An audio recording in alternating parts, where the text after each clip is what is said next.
ரட்சிக்கப்பட்டேன், விசுவாசத்தால் நீதிமானாக்கப்பட்டேன், அப்பா பிதாவே என்று கூப்பிடக்கூட புத்திர சுவிகத்தை ஆவியை கொடுத்திருக்கிறார், நான் தேவனுடைய பிள்ளையா இருக்கிறேன், தேவன் எனக்கு தகப்பனா இருக்கிறார். இந்த ஸ்டேட்மெண்ட் எல்லா சபையிலும் மனப்பாடமா சொல்றாங்க.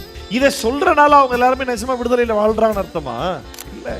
பாவத்துக்கு அடிமையா இருந்தா இயேசுவை விசுவாசித்தான், விசுவாசத்தால் நீதிமானாக்கப்பட்டான், பாவத்தில் விடுதலையாக்கப்பட்டான், ஆண்டவருக்கு பிள்ளை ஆயிட்டான். ரைட்டு, பிள்ளை ஆயிட்டனால இப்ப சுதந்திரவாளியா அப்படின்னு கேட்டா ஆமா. எதன் அடிப்படையில் கேட்டா பரலோகம் போறது மட்டும் சுதந்திரவாளி, பூமியில வாழும் பொழுது சுதந்திரவாளியா வாழ்றான்னு கேட்டா இல்ல. அப்பாவுக்கு பிள்ளை ஆயாச்சு, ஆனா சத்தியம் புரியாம இன்னும் குழந்தையாவே இருக்கிறபடினால இவங்க உலகத்துல நிறைய காரியங்களுக்கு அடிமையா இருக்கிறான். உலக பாரம்பரியத்துக்கு அடிமையா இருக்கிறான், உலக வழக்கங்களுக்கு அடிமையா இருக்கிறான், உலகத்தில் இருக்கிற மனிதர்களுக்கு அடிமையா இருக்கிறான்.